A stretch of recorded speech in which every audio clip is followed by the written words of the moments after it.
Aujourd'hui, on a une croissance à 3 chiffres. Sur cette année 2023, on est à plus de 450% de croissance. Donc c'est déjà une très très forte croissance. Mais on est quand même très content d'arriver à faire fonctionner au final et d'arriver à avoir une marque rentable, même en France, c'est encore possible. On a lancé un premier site, on a commencé tout petit, comme un peu tout à chacun. Évidemment, on n'a pas commencé directement par Lilyskin. Est-ce que vous recommandez l'accompagnement d'Incubox? Suspense. Suspense. Bonjour à tous, aujourd'hui une vidéo un peu spéciale puisque je me suis déplacé dans le sud de la France pour aller dans les bureaux de Chris et Tim, donc des clients d'Incubox depuis déjà plus de 3 ans et demi et qui ont créé la marque Lilyskin. C'est vrai que ça fait maintenant un bout de temps qu'on travaille ensemble. Merci de me recevoir dans vos bureaux, ça fait plaisir.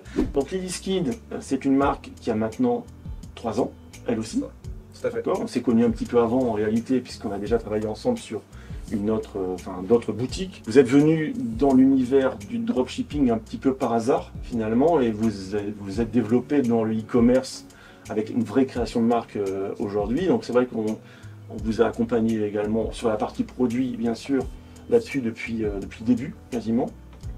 Et Lilyskin c'est quoi déjà? Première chose pour les gens qui ne connaissent pas cette marque. Lilyskin c'est avant tout une marque de démaquillage, donc ça c'est le premier point, de démaquillage réutilisable et de démaquillage à l'eau. Donc voilà, en quelques mots, ça va être ça Lilyskin. Et depuis, on a rajouté des upsells, on a rajouté des petites crèmes, savons, mais avant tout, ça reste aujourd'hui toujours une marque de démaquillage, malgré le fait qu'on essaye de plus en plus s'en éloigner pour agrandir un petit peu le champ d'action de la marque. Mais aujourd'hui, ça serait ça la définition. D'accord. Qu'est-ce qui explique le succès de Lilyskin? Qu'est-ce qui différencie le produit Lilyskin par rapport à d'autres produits qu'on peut trouver chez Sephora ou voilà, dans d'autres boutiques? Nous d'abord on a fait un gros travail de qualité sur le produit.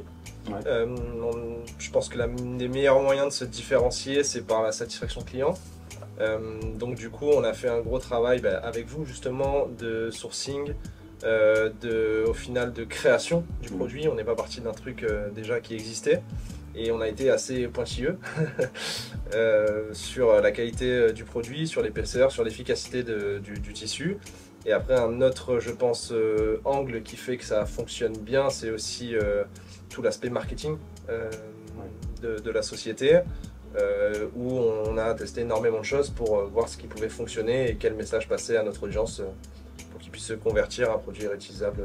Ça, on va en reparler après, justement, quelles sont vos petites recettes marketing, ce que vous pouvez partager du moins sur l'acquisition, comment vous avez fait aujourd'hui pour finalement développer Lilyskin. Alors du coup, Lilyskin en termes de chiffres, ça représente quoi finalement en 3 ans d'existence aujourd'hui? Ça représente aujourd'hui en termes de chiffres Lilyskin plus d'une 50aine de personnes qui travaillent au sens large, externes et internalisées.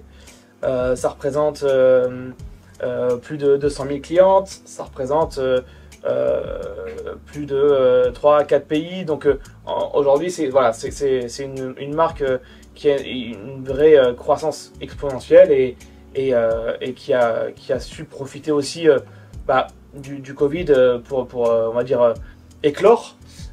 Et qui a après su rebondir sur cette acquisition client et qui continue à croître de jour en jour.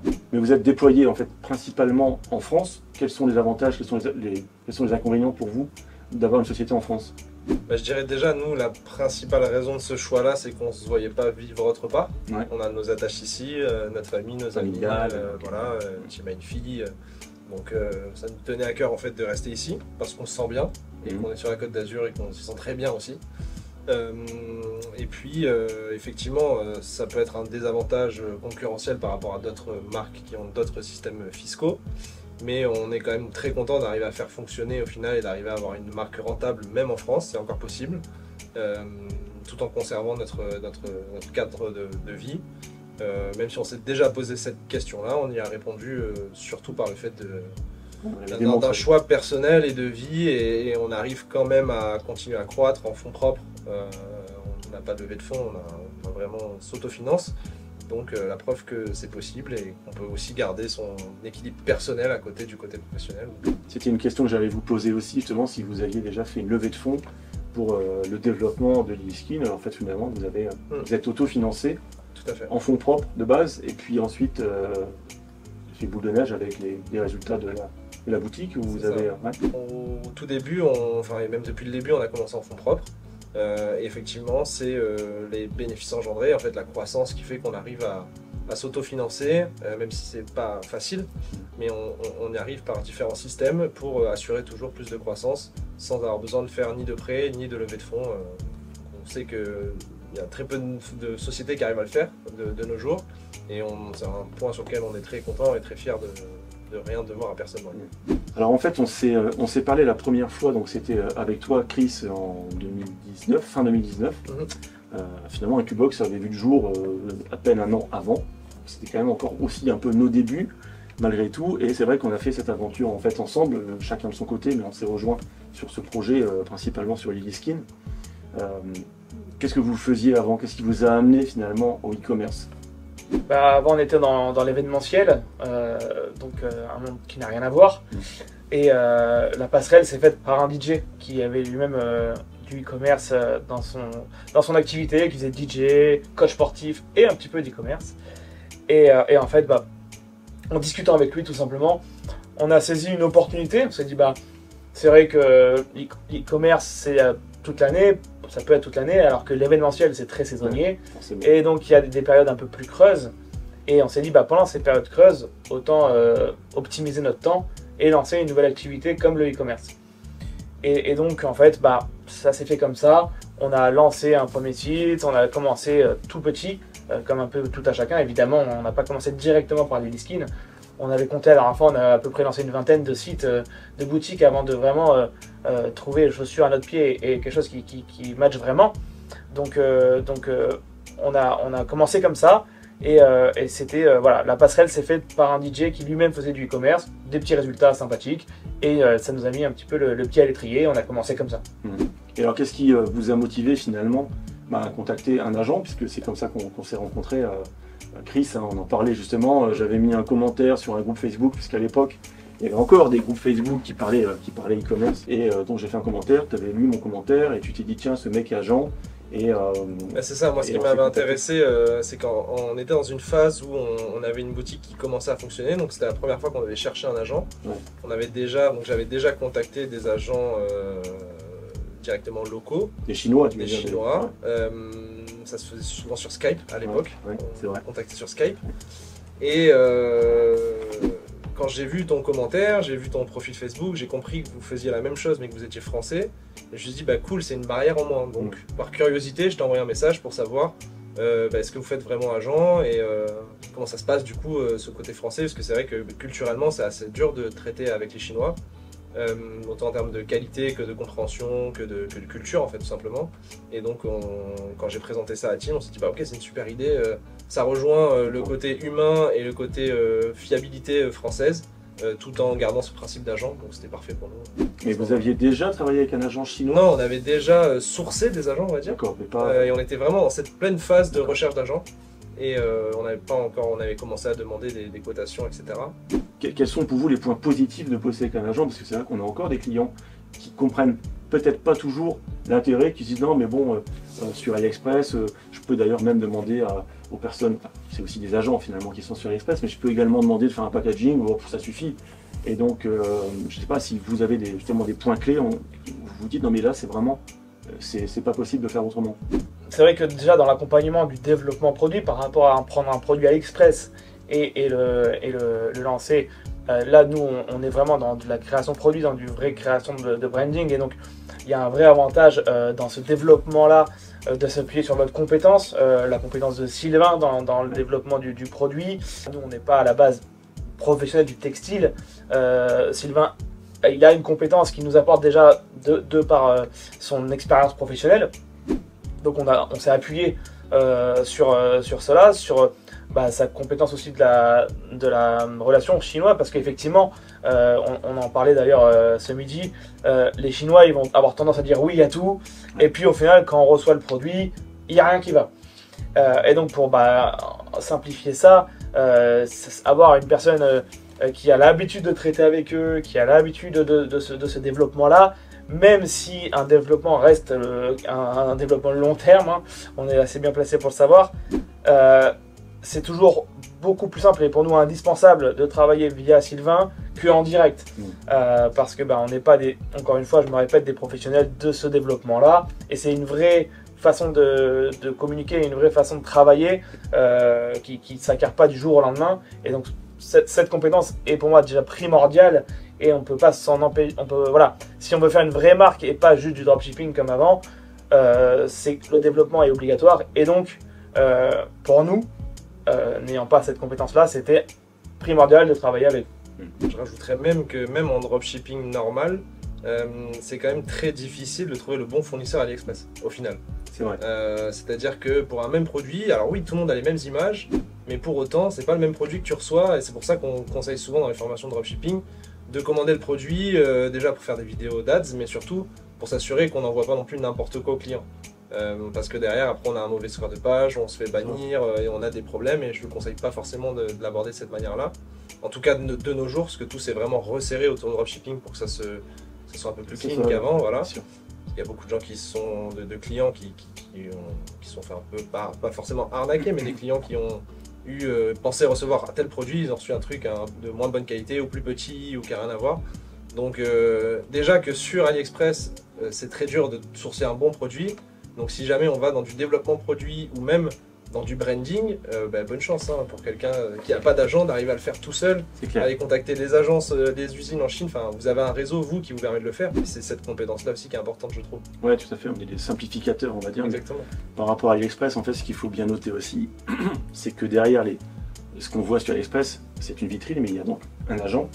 En général, c'est des petits agents, et ce sont des agents qui vont se fournir dans différentes usines en fonction des stocks présents et en fonction des prix.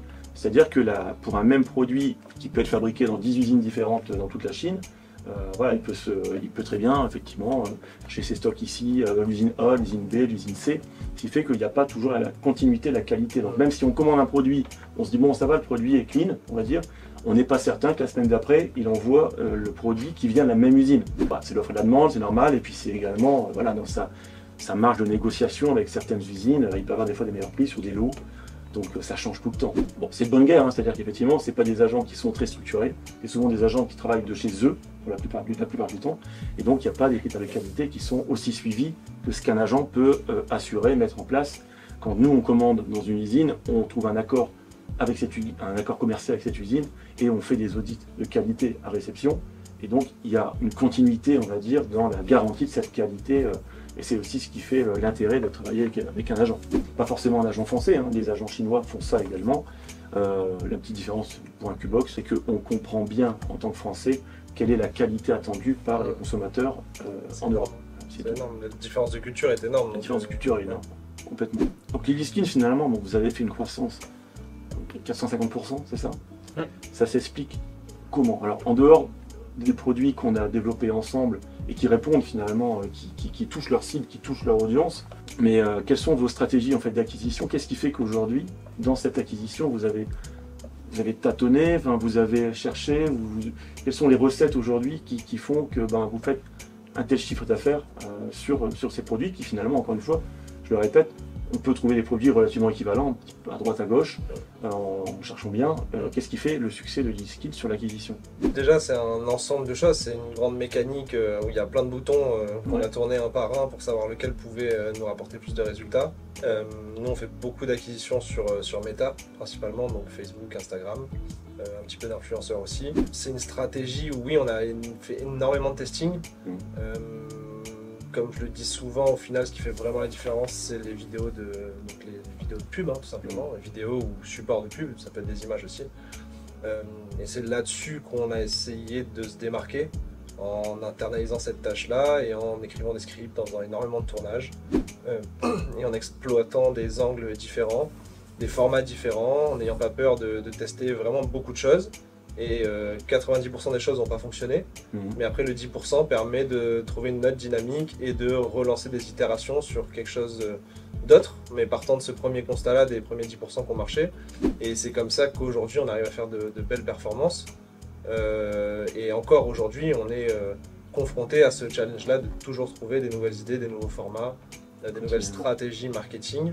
Et pas hésiter, nous on n'hésite pas aussi à être assez agressif en promotion. sur notre site et aussi sur nos canaux email, parce que c'est important en fait. Les gens, même si le produit est qualitatif, attendent quand même des déclencheurs d'achat, et les promotions sont un gros déclencheur d'achat, qu'elles soient justifiées par un événement marketing ou parfois non. Il suffit de bien l'amener et de l'amener aux bonnes personnes aussi. Voilà, de ne pas forcément shooter toute sa base email en même temps et de segmenter, etc. Mais nous, c'est le style de stratégie qui nous permet d'avoir de gros résultats aujourd'hui, une grosse croissance. Mais par contre, c'est des efforts continus. Ouais. C'est ce qu'on disait tout à l'heure. Voilà, ça ne s'arrête jamais au niveau des efforts. Il faut qu'ils soient constants, voire même grandissants, pour continuer à avoir de la croissance aussi à ce niveau-là. C'est vrai que c'est marrant parce que finalement, on discutait tout à l'heure, donc avant cette vidéo, et de l'extérieur, on pourrait imaginer qu'à la vue de vos résultats, qui sont quand même assez exceptionnels, vous pourriez être beaucoup plus confiant. En fait, je vous sens tout, et finalement, je trouve que c'est plutôt intéressant. Vous êtes toujours en prise de recul avec votre business, vous êtes toujours, bon, je ne vais pas dire dans le doute, mais vous cherchez toujours en fait, à vous améliorer, et vous ne vous reposez pas sur vos acquis en disant c'est bon, on a trouvé la recette. Alors on sait que c'est un business qui change beaucoup, qui change vite, il faut savoir s'adapter continuellement. Quels sont les axes finalement d'amélioration de Lily Skin que vous avez en prévision pour les mois, même les années à venir? L'axe majeur aujourd'hui pour nous, puisque on est quasiment sur un seul produit winner, c'est de trouver un deuxième produit winner. Donc là, on fait encore appel à notre collaboration. Travaille dessus. On vous challenge sur pas mal de développement produit, parce que voilà, c'est un enjeu maintenant qu'on a inondé le marché, c'est peut-être un grand mot, mais qu'on a voilà, en tout cas atteint un plafond avec ce produit-là pour passer à un niveau supérieur. Ou même pour avoir une continuité de chiffre d'affaires, parce qu'à terme, on est sur des produits réutilisables, on est sur des produits où c'est compliqué d'avoir vraiment beaucoup de réachats, parce que sur du long terme, mine de rien, une fois que tout le monde serait équipé, admettons, voilà, on atteint un plafond. Donc voilà, on veut trouver un autre produit winner qu'on est en train de développer avec vous. Bien sûr, d'autres nouveautés sur ce même produit. Voilà, je pense qu'on a une dizaine de produits en développement chez vous actuellement. Pour, selon le développement de chacun, nous on a un objectif de à peu près un lancement de produits par mois. Donc voilà, l'enjeu aujourd'hui de Lily Skin, il se retrouve à peu près là.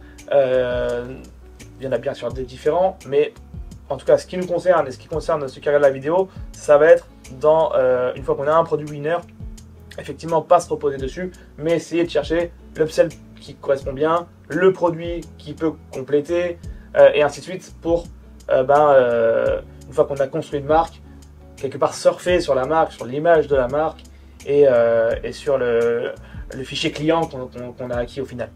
Beaucoup de développement avec Lily Skin, et puis il y a quelques beaux produits qui devraient sortir prochainement. Tout à l'heure tu disais un truc, Chris, qui était intéressant. Tu disais principalement au niveau de l'acquisition, je reviens un petit peu en arrière, mais c'est principalement méta. Vous avez commencé Lily Skin en basant quasiment le business sur de l'influence marketing.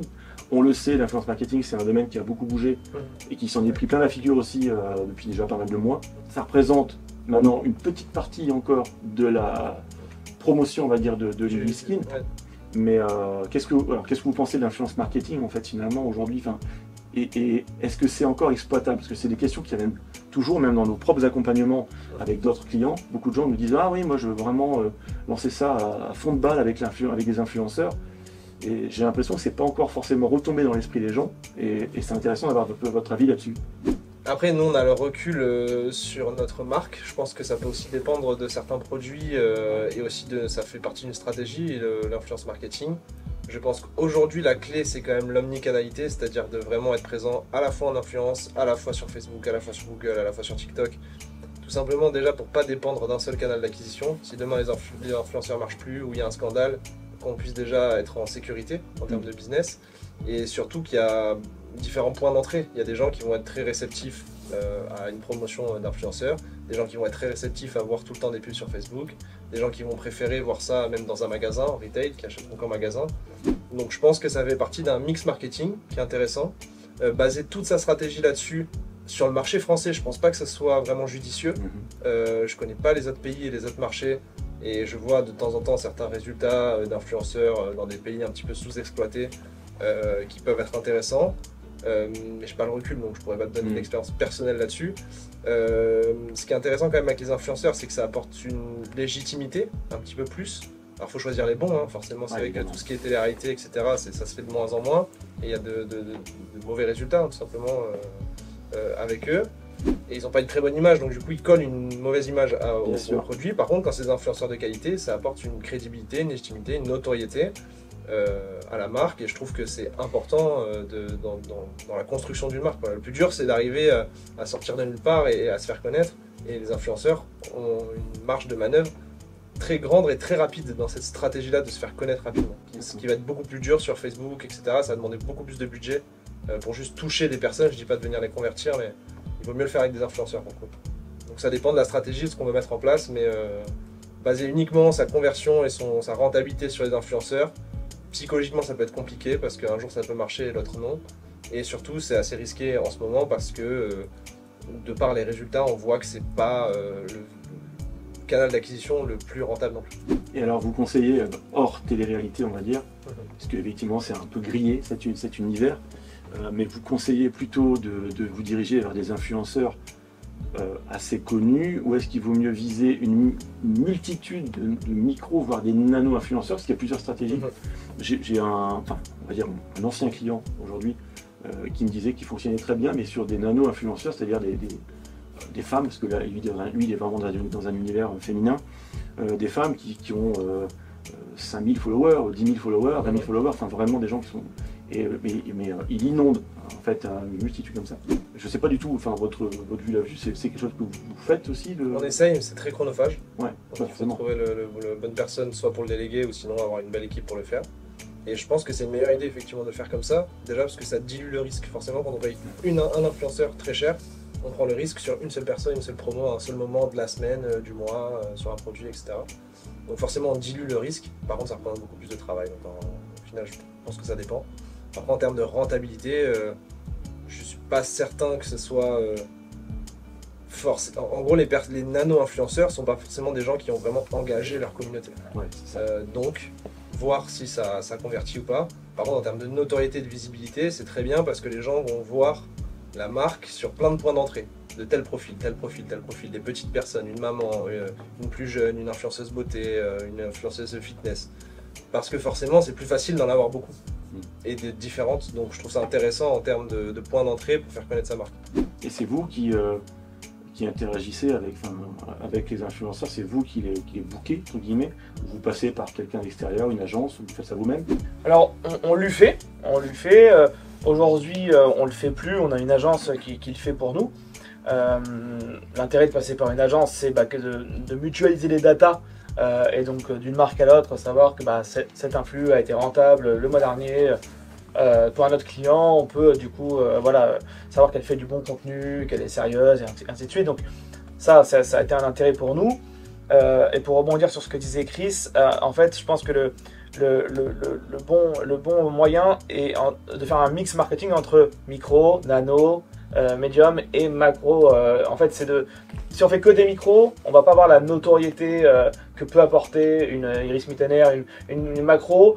Si on fait que de la macro, on peut pas avoir le côté tous les profils qui parlent de toi. Donc en fait aujourd'hui ce que je conseillerais plutôt que de choisir l'un ou l'autre, c'est de, si possible évidemment, faire l'ensemble des strates en fait, d'avoir un petit peu de micro, un petit peu de médium, un petit peu de macro, et de répartir en fait son budget parmi ces différentes strates. Et pour une macro, avoir 10 micros, voilà. Et en fait, en faisant ça, on a une stratégie complète, plus logique en fait, que de choisir l'un ou l'autre. Et alors, au niveau des publicités, puisque vous reposez en fait en grande partie la pub sur Meta, ce que tu disais tout à l'heure, et c'est là où vous avez les meilleurs résultats, est-ce qu'il existe finalement des secrets, des hacks que tu pourrais partager? Alors, je m'adresse à Chris, c'est plus ta partie, on va dire. On en parlait ce midi en mangeant ensemble, de quasiment tous nos clients. Vous êtes quasiment les seuls à n'avoir... Alors, vous avez eu des petits blocages Facebook, mais honnêtement, rien de grave. On a eu, nous, des clients qui ont été totalement... dans le business, a été totalement à l'arrêt. Anéanti par des blocages récurrents sur Facebook. Et vous, c'est finalement avec ce que vous déployez, je dirais, en énergie, aussi en argent, finalement, en coût publicitaire, vous n'êtes n'êtes quasiment jamais embêté. On l'est plus, ouais. Vous l'êtes plus parce que déjà on essaye de maintenir une bonne relation avec Facebook, même si pour eux, nous on représente une miette de pain, mais quand même d'avoir une bonne relation avec son account manager si on a la chance d'en avoir un. Ne pas hésiter à les solliciter dès qu'il y a un problème, dès qu'il y a un message suspect, un blocage, quelque chose, directement aller leur expliquer, leur montrer qu'on est de bonne foi. Donc ça vraiment c'est ultra important je trouve. On s'est fait bloquer énormément de fois, mais au début, donc pas sur les skins, mais entre guillemets on a essuyé les plâtres avec le compte publicitaire avant avec d'autres marques, où ça les a carrément anéantis, pour le coup ça nous est arrivé la même chose. Et après en termes de conseils de hack sur Facebook en soi, sans parler de blocage, mais plutôt en parlant de performance, je dirais que le vrai hack à suivre, c'est de faire de bonnes vidéos, de bonnes créatives, vraiment ça tourne vraiment principalement autour de ça. Faire confiance à l'algorithme quand même, c'est-à-dire pas essayer de faire des milliards d'adsets à 5 €, ça malheureusement ça marche plus forcément, voilà, c'est terminé, au contraire c'est même contre-productif en termes de résultats, donc je ne conseille pas de le faire. Puis ouais, après il n'y a pas vraiment de hack au final, parce que autant avant je pense qu'il devait vraiment y en avoir beaucoup plus en termes techniques de comment faire des pubs, justement si je fais tant d'adsets etc, ça va maximiser mes performances. Maintenant, il faut quand même avoir un produit qui intéresse les gens, des vidéos qui intéressent les gens, des vidéos qui arrivent à convertir les gens. On disait aussi tout à l'heure, c'est-à-dire que la technique a ses limites. Sa place, ouais, c'est ses limites. Surtout qu'aujourd'hui, c'est Facebook qui gère finalement, on laisse. Et maintenant, en plus de ça, il y a des campagnes Avantage Plus où on connaît des personnes qui ont juste une campagne Avantage Plus, ils mettent tout dedans, retargeting, acquisition, tout, et ils fonctionnent très bien avec ça. Donc pour dire qu'il faut vraiment faire confiance à l'algorithme, par contre ça fonctionne que si on a des vidéos qui marchent bien. Tu parles de vidéos et c'est vrai que c'était intéressant, je crois dans la vidéo de Yomi, tu avais expliqué que tu n'avais pas imaginé en fait en entrant dans l'univers e-commerce que tu allais te transformer finalement en producteur de contenu vidéo. Parce que finalement c'est. Alors à quel rythme tu sors ces vidéos? Pour qu'on comprenne, puisque là aussi dans les personnes qu'on accompagne, ou même des clients qui sont sur la partie logistique, beaucoup ne comprennent pas, c'est-à-dire bon, ils vont faire une vidéo ou deux tous les mois, puis bah, ça suffit, je ne vais pas m'amuser à faire ça. Et j'arrête pas de leur dire, de leur expliquer, aujourd'hui c'est la clé de voûte en fait, de la réussite en e-commerce, à quel rythme vous sortez ces vidéos? Ça dépend des projets, on a des projets plus ou moins gros en termes de tournage. On essaye d'en sortir entre 3 et 4 par semaine, c'est l'objectif qui n'est pas toujours atteint, parce que voilà, pour X ou Y raison, on a des contretemps, mais en tout cas le plus possible, c'est le pôle sur lequel on a le plus poussé en termes de recrutement, parce que c'est la loi de Pareto, on a voulu pousser là-dessus. Donc c'est là où on a estimé intéressant de faire du recrutement. Aujourd'hui, voilà, le volume est important, puisque on peut penser des fois à titre personnel que la vidéo est super et elle va pas marcher. Et au contraire, on va dire, bon, celle-là, on l'a fait parce qu'il faut la faire. Et puis hop, c'est elle qui se retrouve prendre la dépense, en fait, dans Avantage Plus, pardon. Donc, en fait, aujourd'hui, on est plus, on va dire, plus maître de dire, bah, c'est celle-ci, on fait un projet, on y va. Non, on est dans, ok, il y a une multitude de projets, on les tente tous et on laisse Facebook répondre. Donc c'est pour ça qu'on est entre guillemets condamné à faire du volume. C'est plus un choix, c'est aussi une nécessité, en fait. Dû au retour qu'on a sur Facebook. Si on se contentait de dire on pense que la meilleure c'est celle-ci, on en fait une par mois, on divise par 10 le chiffre d'affaires. Mais on a commencé comme ça. Parce que déjà c'est évident que quand on est tout seul au début et qu'on n'a pas d'équipe, c'est compliqué d'avoir ce rythme-là de production. Donc on a commencé par 1, 2 par mois et c'est au moment où on s'est rendu compte que c'était ça qui changeait tout. Et c'était ça qu'il fallait accélérer, là on a recruté. Et vous avez donc, pour expliquer, vous produisez tout en interne. En réalité. De l'écriture au tournage, au montage, on fait tout en interne. Vous avez recruté des personnes qui s'occupent du montage, qui gèrent l'écriture des scripts, le tournage. Et alors, est-ce que ça coûte? Parce que c'est vrai que du coup, les personnes qui nous regardent pourraient se dire aussi, ça doit être un sacré budget, j'ai pas l'argent pour produire tout ça. Et tout à l'heure en discutant, on était un peu amusé avec Hugo, qui est de l'autre côté de la caméra, que vous ne voyez pas. Mais on était un peu amusé de se dire ouais en fait c'est un peu, je vais pas dire des bouts de ficelle parce que c'est très bien produit, en réalité c'est très bien écrit, mais quels moyens, quel budget en fait vous mettez dans cette création de vidéo? Le moins possible dans l'idée, parce que vu qu'on a besoin d'en faire beaucoup, si chaque vidéo nous coûte cher on peut pas en faire beaucoup. c'est un trop gros risque parce que sur tout ce volume-là de vidéos, il n'y en a quand même pas beaucoup qui marchent. Et nous, on tourne tout à l'iPhone, on fait ça chez nous, dans le bureau, dans des Airbnb, enfin on met un petit peu de budget quand même. Le plus gros budget au final pour nous, c'est la masse salariale que ça représente, mais elle est répartie sur énormément de projets, donc le coût d'une vidéo est pas si cher que ça au final. Je conseillerais quand même à tout le monde d'abord de le faire soi-même, parce que ne serait-ce qu'en le faisant, tu vas apprendre à mieux parler de ton produit, à mieux comprendre ce qui va fonctionner, ce qui va pas fonctionner. Donc de ne pas le faire au début, je pense que c'est une erreur parce que directement de le déléguer par exemple à des agences de production et tout ça, ça peut être très bien. Faire des UGC c'est indispensable parce qu'on ne peut pas faire 14 UGC soi-même du produit, donc ça c'est indispensable. Mais par contre, ça va apprendre à vraiment réfléchir et d'aborder un angle en vidéo ou en pub. Ça va peut-être permettre de changer quelque chose sur une page produit, ça va peut-être permettre de mettre en avant un argument sur le packaging, des choses qui vont faire que la performance va être meilleure aussi. Donc tout seul, avec un téléphone, quelques produits et son salon, on peut déjà faire plein de vidéos différentes. Donc au final, je conseille vraiment plutôt de mettre de l'argent là-dedans, plutôt essayer d'apprendre et même si ça marche pas, continuer jusqu'à temps au moins de trouver une vidéo qui a un minimum de traction pour après essayer d'analyser, de dire qu'est-ce qui a amené cette traction et de pousser sur ce point-là pour aller plus loin derrière. Et ce que vous disiez aussi, ce qui était important dans les vidéos, c'était vraiment de retenir l'attention dans une société aujourd'hui notamment avec TikTok. Bon, c'est pareil maintenant sur Instagram qui copie TikTok, c'est-à-dire les gens scroll à l'infini. Il fallait retenir vraiment l'attention dans les premières secondes. Et donc vous mettez en place ce fameux hook. Vous avez quelques exemples à donner justement de vidéos. Vous avez fait un truc pour retenir l'attention comme ça, pour arrêter les gens dans le scrolling. On en a fait plein, on s'est un peu tout permis. On en a fait où j'ai mis ma tête dans un sac de coton où on a troué du coup le sac, j'ai mis ma tête dedans et après on l'a rempli de coton, donc j'avais juste la tête qui dépassait. On en a fait où on a mis, comme l'avait dit Tim, des pads dans une poêle. On en a fait où on découpe nos produits. On a fait plein de choses différentes pour vraiment attirer l'attention, et on peut attirer l'attention par l'image et par le texte qu'on écrit aussi dessus. Donc il faut oser, une combinaison des deux. Il faut au moins tester, parce qu'au final, une vidéo qui marche pas, elle va très peu dépenser, donc très peu de personnes vont la voir. Donc en plus de ça, on prend pas grand risque en termes d'image de marque de tester ça. Donc autant le faire, et si ça fonctionne, tant mieux. Et si ça fonctionne pas, on aura appris que ce type-là d'approche fonctionne pas. Dans nos accompagnements, on a aussi beaucoup de gens qui sont très inquiets, puisque c'est des gens souvent qui viennent du milieu du salariat, donc qui étaient salariés toute leur vie, puisqu'on a beaucoup de gens qui sont en reconversion. La crainte qu'ils ont, alors en dehors est-ce qu'on a choisi le bon produit, est-ce qu'on va réussir à le vendre, est-ce que ça va fonctionner, bon ça c'est les craintes et les doutes légitimes. Donc on est là aussi pour les rassurer, pour les encadrer dans cet accompagnement, mais souvent ce qui revient aussi c'est oui, mais je ne sais pas gérer une boîte, j'ai jamais été chef d'entreprise avant, j'y connais rien, les impôts, l'URSSAF, la comptabilité, etc. Et c'est vrai que, comme tu l'as dit tout à l'heure, il n'y a pas d'école effectivement pour apprendre à devenir chef d'entreprise. Comment ça s'est passé pour vous en fait? Déjà, il y a autant d'entrepreneurs que de personnes, c'est-à-dire que chacun gère sa société comme il l'entend. Donc déjà, c'est comme il n'y a pas d'école pour devenir papa, toi et moi on est papa, on n'a pas d'école, on est papa comme on est. Donc ça c'est le premier point, c'est que comme vous êtes dans la vie, vous serez chef d'entreprise. Il n'y a pas une seule bonne méthode.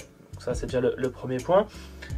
Moi après personnellement, et le conseil que je peux donner, c'est que être entrepreneur c'est aussi bien savoir s'entourer. Si on pense tout diriger tout seul, c'est une erreur et c'est je pense difficile à faire, voire impossible. Donc en fait, on n'est pas expert dans tout. Tout ce qui est comptable, il y a comptable qui va pouvoir conseiller, qui conseille aussi sur le côté souvent social, qui peut avoir un conseil fiscal. Donc en fait, être entrepreneur, c'est aussi savoir bien s'entourer, c'est avoir des notions. À force de s'entourer, à force de discuter avec des personnes, on acquiert des compétences. Mais au début, effectivement, nous, on s'est lancé dans l'entrepreneuriat en sortie d'école, qui n'avait pas forcément de lien avec ce qu'on allait créer comme société. Et c'est à force de faire des rendez-vous comptables pour choisir le comptable, à force de faire des rendez-vous, en fait, qu'on apprend le langage, qu'on apprend les compétences, on fait des erreurs, on en apprend. Mais donc, je pense qu'il faut vraiment pas avoir peur de se lancer et d'apprendre sur le tas, parce que déjà, énormément d'entrepreneurs, et même à succès, vraiment, sont partis de zéro. Donc ça veut bien dire que c'est peut-être même la meilleure école, pourquoi pas. Et en tout cas, bien s'entourer, être conscient de ses faiblesses, de ses forces, rester soi-même, et ça sera la meilleure façon de gérer votre société. Et autre chose alors concernant l'entrepreneuriat, puisqu'on en parlait tout à l'heure, sur ce qu'est un entrepreneur, pourquoi on devient entrepreneur, et finalement qu'est-ce qui nous anime, qu'est-ce qui fait qu'on se lève chaque matin en se disant ok, j'adore ce que je fais. Alors c'est une question assez large pour commencer. C'est vrai que je vais parler personnellement, mais je pense qu'il y a pas mal de chefs d'entreprise qui vont se retrouver là-dedans. Il faut faire attention, parce que souvent les gens qui choisissent l'entrepreneuriat, c'est des personnes qui veulent être libres, qui mettent ça en avant. Effectivement, on est libre de 100% de ses décisions, mais on est responsable de 100% de ses actions aussi. Donc, à la différence d'un salarié. Donc, il y a aussi il faut faire attention entre la liberté et le côté de si je travaille pas, en fait, j'ai rien à la fin du mois. Donc, moi, ce qui me stimule vraiment en tant qu'entrepreneur, c'est l'aboutissement d'un projet. C'est-à-dire fixer un objectif ou fixer un projet au sens plus large, se demander exactement comment faire, sans savoir vraiment comment faire, mais on est bien obligé de décider au début. Se demander également, essayer de brainstormer pour savoir quelle va être la meilleure stratégie, faire des choix aussi. Être entrepreneur, c'est faire des choix quasiment tous les jours, sans savoir si ça va être les bons ou pas, mais arriver à se faire assez confiance pour se dire, je pense à l'heure, enfin à la minute où je te parle, que c'est le meilleur choix, donc je le prends sans regretter les incidences de soit si c'était pas le bon, parce que je peux pas le savoir aujourd'hui. Enfin, je vois beaucoup en tout cas sur les réseaux de gens qui veulent se lancer dans le e-commerce, etc., ou dans le trading ou tout ça, et qui n'ont pour seul objectif l'argent. Je pense que c'est pas une motivation assez grande pour arriver à être assez persistant en fait. Parce que l'entrepreneuriat, ça reste dur. Nous, on a la chance de le faire à deux. Donc déjà, on arrive dans des phases de baisse de morale, etc., à se remonter le moral, à trouver des solutions, à être assez complémentaires là-dessus. Donc d'autant plus tout seul, il faut être très très motivé. Par contre, c'est faisable. Je dis pas du tout que c'est impossible. Je dis sûr qu'il faut vraiment le vouloir. Et c'est vrai que le faire que pour l'argent, je suis pas sûr que ce soit une bonne idée. Parce qu'au final, après c'est ma manière de réfléchir, mais je pense que l'argent n'est pas c'est le curseur qui te permet de voir si tu réussis ou pas, mais pour autant c'est pas forcément ça qui va te rendre pleinement heureux, pleinement rempli et heureux tous les jours. Je suis plus content de venir au bureau le matin en sachant qu'il y a toute une équipe de potes, d'amis et même d'alternants, etc., avec qui j'adore passer des moments humains, plutôt que faire beaucoup plus de chiffre d'affaires mais tout seul. Parce que c'est un équilibre, parce que je pense qu'il y a vraiment une vision de l'entrepreneuriat qui te permet, oui, d'arriver à une liberté, où il n'y a pas de plafond, contrairement au salariat, ça c'est génial, c'est-à-dire qu'on peut aller aussi loin que ce qu'on est capable d'aller. Et je trouve ça vraiment super. Par contre, vraiment, voilà, ne pas tomber dans ce piège-là de faire ça que pour l'argent. Bien sûr que c'est une motivation supplémentaire, bien sûr qu'on a des objectifs financiers, mais pour autant, ne pas non plus compter là-dessus pour penser qu'il n'y a que ça qui va nous rendre heureux. Parce que je trouve que c'est un petit peu malsain au final. Et c'est-à-dire que si demain on n'a plus d'argent, on n'a plus d'identité, on n'est plus heureux. Alors que je pense que c'est pas du tout le cas.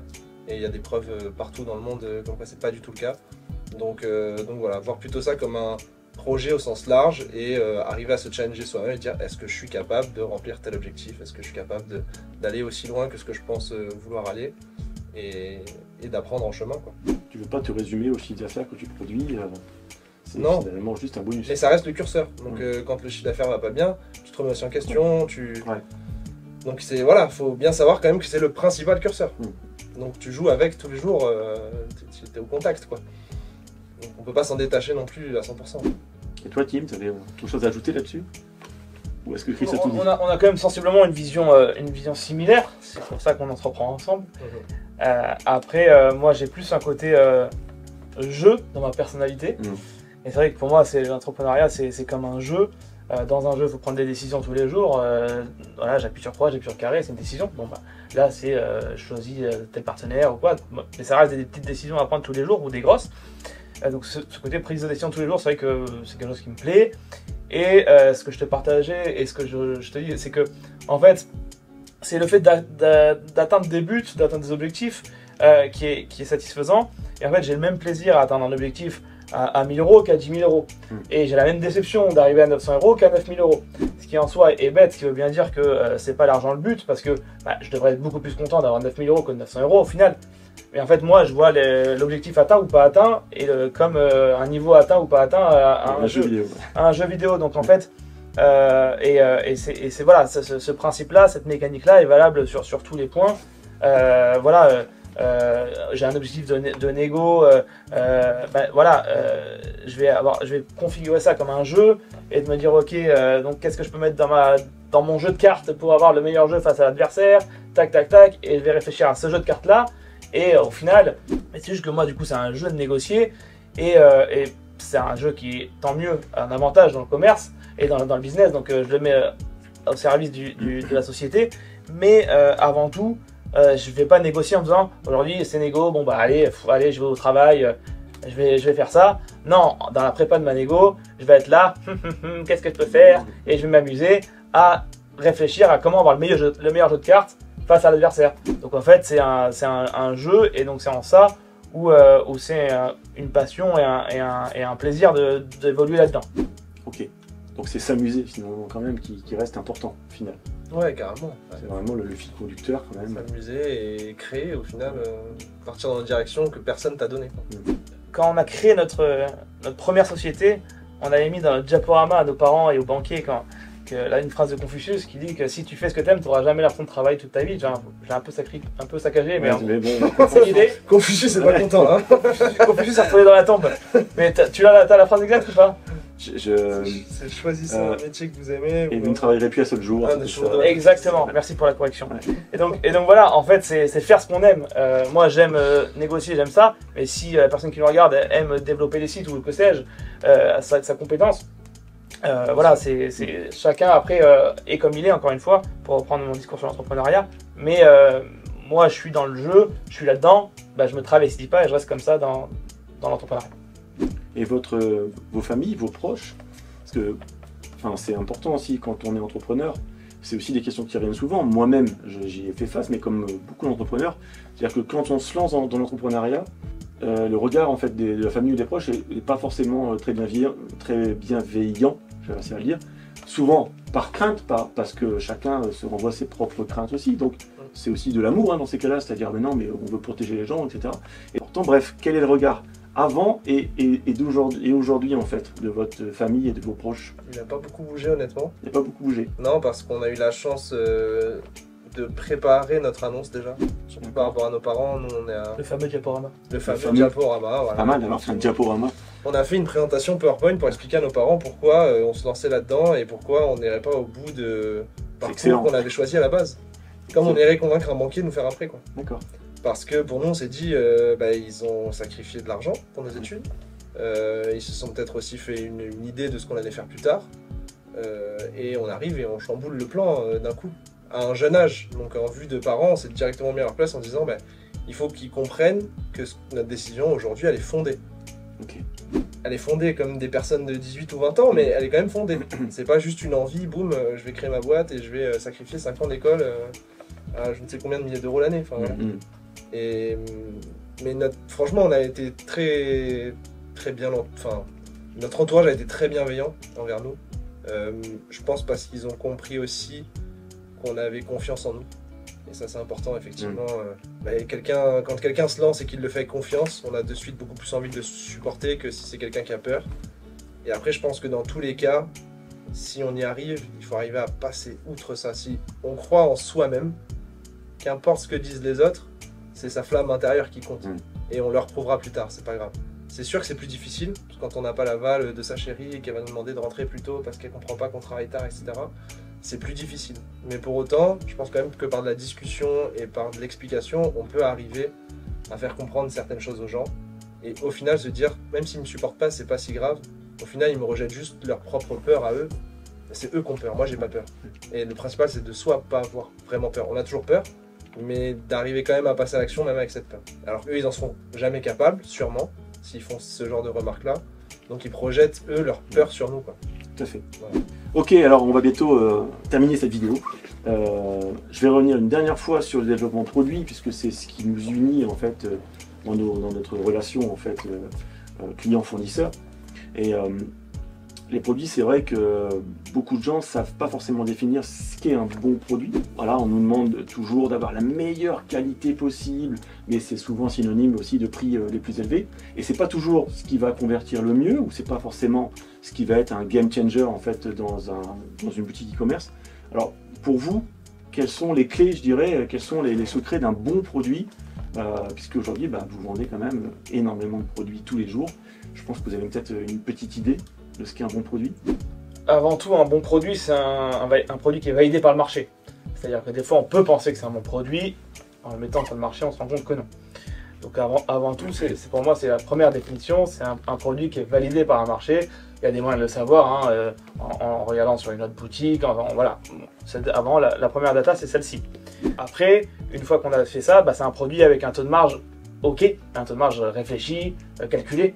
Parce que du coup, effectivement, dans le développement produit, on peut des fois se faire avoir sur le coût de shipping, le coût de packaging, le coût de plein de produits pièges. Donc voilà, un bon produit, c'est aussi un produit avec un taux de marge calculé, réfléchi, avec remise, sans remise, avec TVA, sans TVA, puisque voilà, dans vos clients, il y a des personnes qui peuvent se faire avoir par ce genre de calcul. Nous-mêmes, on a pu avoir des manques de réflexion, des manques de calcul là-dessus. Ça nous est arrivé aussi, ça peut arriver à ceux qui nous regardent de bien prendre en compte tous les coûts. Dans le bon produit, il y a évidemment ce calcul qui rentre en compte. Et enfin, ça va être un produit qui, s'il est validé par le marché, c'est forcément le cas, mais une fois qu'on l'aura développé de notre côté, qui est quelque part un bon produit, parce que pour construire une bonne marque, il faut un bon produit, que le client soit satisfait. Et donc voilà, si on a un produit qui est validé, qu'on le copie en enlevant tous les bienfaits du produit, en le prenant à bas coût, qu'on regarde la marge, et au final le produit ne satisfait pas le client, on aura coché les 2 premières cases mais pas la 3e. Donc voilà, pour moi, pour avoir la finalité globale, c'est que le produit satisfasse le client, corresponde aux attentes, et pour moi, avec ces 3 éléments là, on est garanti d'avoir un bon produit. Ok, alors on va terminer cette vidéo. Pour finir, je vais vous poser la question évidente. Est-ce que vous recommandez l'accompagnement d'Incubox? Suspense. Suspense. Non, c'est un grand oui, évidemment. Vous pouvez même nous retrouver sur votre site, qui témoigne, voilà, qui recommande. Donc on peut le refaire cette fin de vidéo. Évidemment que pour nous, ça a été un partenaire clé et primordial, et donc qu'on vous recommande, si vous regardez cette vidéo là et que vous vous posez la question, voilà, allez-y, puisque pour nous, déjà, un point qui n'est pas commerce mais humainement, ce sont des chouettes types. Donc voilà, vous pouvez déjà passer des bons moments avec eux, c'est important. Et après, quand même, le plus important dans le travail, voilà, c'est sérieux, c'est un partenaire sur lequel on peut s'appuyer, qui croit avec nous, et ensemble on va plus loin. Donc voilà, allez-y, les yeux fermés. Ok, encore merci en tout cas Tim et Chris de m'avoir reçu dans vos bureaux. C'est la fin de la vidéo, n'hésitez pas à vous abonner sur la chaîne d'Incubox, et au plaisir de vous revoir sur les prochaines vidéos et les prochaines interviews d'entrepreneurs. À bientôt. Bye. Bye.